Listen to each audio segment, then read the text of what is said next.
Alright guys, welcome to Algebra Basics. So this is only going to be a very quick video just introducing what a pronumeral is and then just showing you how to do some really basic simplifying type questions. So the idea with algebra is it's just normal maths.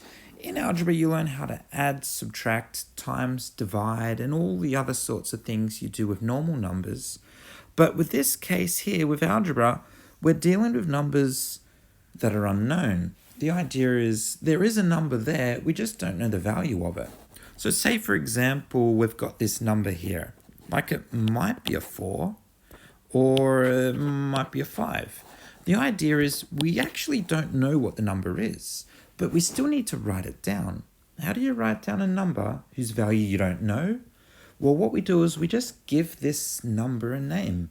So in mathematics, generally what we do is we just call it a letter. So let's just say, for example, we've got this number, we don't know the value of it, but I'm just going to call it the letter A.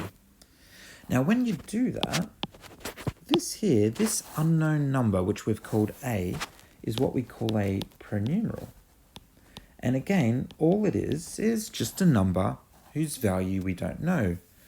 Now, what we're going to learn to do in this video is to simplify, and that just means write in a more simplified way some expressions. So let's say, for example, we have this unknown number here, and again, I don't know the value of it, so I'm just going to call it A. We've got this number, and hey, look at this, we've got another one of those numbers. So in this case, I've got this number here, A, plus this other number here. Well, we can't actually work out what the answer is because we don't know the value of A. But what we can do is simplify it. That is, just write it in an easier way. And the way you do this is, well, we have 1, 2, we have 2 lots of A. That is us simplifying that expression. Let's look at maybe a few more slightly harder ones. Let's say we had n. This again is some other unknown number now.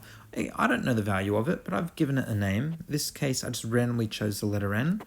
I've got this n, and I'll look at this. I have in total 1, 2, 3, 4 lots of this number. So if you sort of think back to like when you're in primary school, 4 lots of a number, you know, it's like, hey, 4 lots of this number n. Well, the way we would write it in algebra is we would just say we have 4 lots of n. The known number, the 4, goes out the front, and the pronumeral, that unknown number, we stick at the back. And that is us, again, simplifying another question. Now, sometimes with algebra questions, there are 2 different unknown numbers, right? So in this case, if we've got 2 numbers that are unknown to us, like they might actually be the same, we just don't know the value of them, most likely they're going to be different. Well, we're going to need 2 different names for these 2 different numbers. So let's look at this question here. Let's say we've got this number x, and here I'm adding another lot of x onto it. So we've now got 2 lots of x, and here we've got this different number, which I'm going to call y because I don't know the value of it. And let's say in total I have 3 of them. So this is our question, and we're trying to simplify. So we're trying to rewrite this in an easier way. Well, in this case, we can see there are 2 lots of x and 1, 2, 3 lots of y. And that is us simplifying the expression. Now, sometimes you'll see some people that will look at this expression here and do something a little crazy. They might say, hey, you know, we've got 2 lots of x and 3 lots of y.